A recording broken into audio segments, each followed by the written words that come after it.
ത്രിയേക ദൈവത്തിന് സ്തുതി. എല്ലാവർക്കും ഹെർമിറ്റ്സ് ടോക്സിലേക്ക് സ്വാഗതം. ഇന്ന് പുതുഞായറിന് ശേഷം വരുന്ന രണ്ടാമത്തെ ഞായറാഴ്ച. ഇന്നത്തെ വിശുദ്ധ ഏവൻഗേലിയോൻ ഭാഗം വിശുദ്ധ യോഹന്നാൻ എഴുതിയ സുവിശേഷം 4-ാം അധ്യായം 31 മുതൽ 38 വരെയുള്ളതായ തിരുവചന ഭാഗങ്ങളാണ്. യേശുതമ്പുരാൻ ശമരിയാക്കാരിയായ സ്ത്രീയോട് സംസാരിച്ചു കഴിഞ്ഞപ്പോൾ അവൾ യേശുവിനെ ആഴത്തിൽ മനസ്സിലാക്കുകയാണ്. അവൾ തൻ്റെ കയ്യിലിരുന്ന പാത്രം താഴെ വെച്ചിട്ട് പട്ടണത്തിലേക്ക് പോയി അവിടെ ചെന്ന ആളുകളോട് യേശുവിനെ കുറിച്ച് പറയുകയാണ്. അവളെ കേട്ടവർ യേശുവിൻ്റെ അടുക്കലേക്ക് ഓടിപ്പോരുന്നത് നമുക്ക് കാണുവാനായിട്ട് സാധിക്കും. ഈ സമയത്ത് യേശുവിന്റെ ശിഷ്യന്മാർ യേശുവിനോട് പറയുകയാണ്, ഗുരു ഭക്ഷിച്ചാലും. അപ്പോൾ യേശു പറഞ്ഞു, നിങ്ങൾ അറിയാത്ത ഭക്ഷണം എനിക്കുണ്ട്. യേശു തമ്പുരാന് മറ്റാരെങ്കിലും ഭക്ഷണം കൊണ്ടുപോയി കൊടുത്തിരിക്കാം എന്ന് ഈ ശിഷ്യന്മാർ വിചാരിച്ചു. ആ സമയത്ത് യേശു തമ്പുരാൻ അവരോട് പറയുകയാണ്, എന്നെ അയച്ചവന്റെ ഇഷ്ടം ചെയ്ത് അവന്റെ പ്രവൃത്തി തികയ്ക്കുന്നത് തന്നെ എൻ്റെ ആഹാരം. തന്നെ അയച്ചവന്റെ ഇഷ്ടം ചെയ്ത് അവന്റെ പ്രവൃത്തി തികയ്ക്കുന്നത് തന്നെ എൻ്റെ ആഹാരം. മനുഷ്യൻ അപ്പം കൊണ്ട് മാത്രമല്ല ദൈവത്തിൻ്റെ വായിൽ നിന്ന് വരുന്നതായ വചനങ്ങൾ കൊണ്ടും ജീവിക്കുന്നു എന്ന് പറഞ്ഞ യേശു തമ്പുരാൻ ഇവിടെയും നശ്വരമായ അല്ലെങ്കിൽ ശാരീരികമായ ഭക്ഷണത്തെക്കുറിച്ചല്ല പറയുന്നത്, മറിച്ച് ആത്മീയമായ ആഹാരത്തെക്കുറിച്ചാണ്. നമ്മുടെ ആത്മീയ ജീവിതത്തിൽ നമുക്ക് വളരുവാനുള്ള ആഹാരത്തെക്കുറിച്ചാണ്.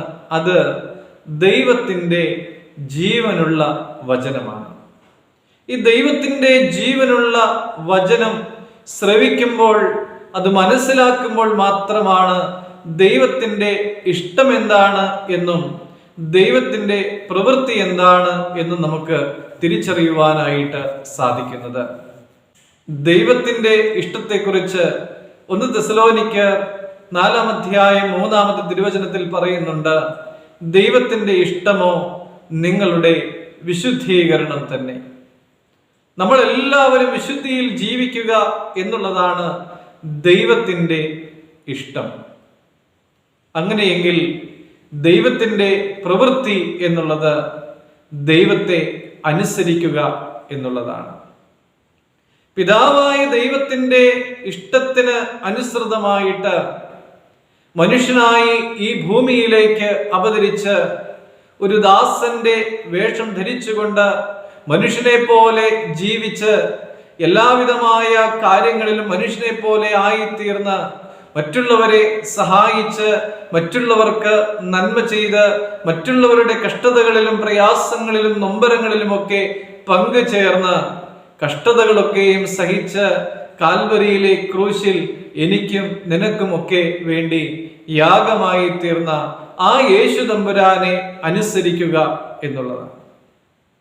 യേശു തമ്പുരാനെ അനുസരിക്കണമെങ്കിൽ യേശു തമ്പുരാൻ എന്താണ് നമ്മളോട് കൽപ്പിച്ചിട്ടുള്ളത് എന്ന് തിരിച്ചറിയുവാൻ നമുക്ക് സാധിക്കണം. ആ യേശുവിന്റെ കൽപ്പനകളെ തിരിച്ചറിയുവാൻ തക്കവണ്ണം നമുക്ക് ദൈവത്തിന്റെ വചനത്തെ വായിക്കുവാനും ധ്യാനിക്കുവാനും സാധിക്കണം.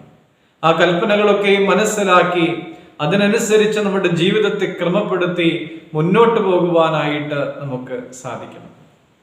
അങ്ങനെ ദൈവത്തിന്റെ ഇഷ്ടം ചെയ്ത് ദൈവത്തിന്റെ പ്രവൃത്തികളെ ആചരിച്ച് ആത്മീയ ആഹാരത്താൽ നിറഞ്ഞവരായി നിത്യജീവനിലേക്ക് പ്രവേശിക്കുവാൻ തക്കവണ്ണം ഒരുക്കമുള്ളവരായി ജീവിക്കുവാൻ എനിക്കും നിങ്ങൾക്കുമൊക്കെ സാധിക്കട്ടെ. ആ ആത്മീയ ആഹാരത്തിൻ്റെ അവകാശികളായി തീരുവാൻ ദൈവം നമ്മെ സഹായിക്കട്ടെ. ദൈവം അനുഗ്രഹിക്കട്ടെ.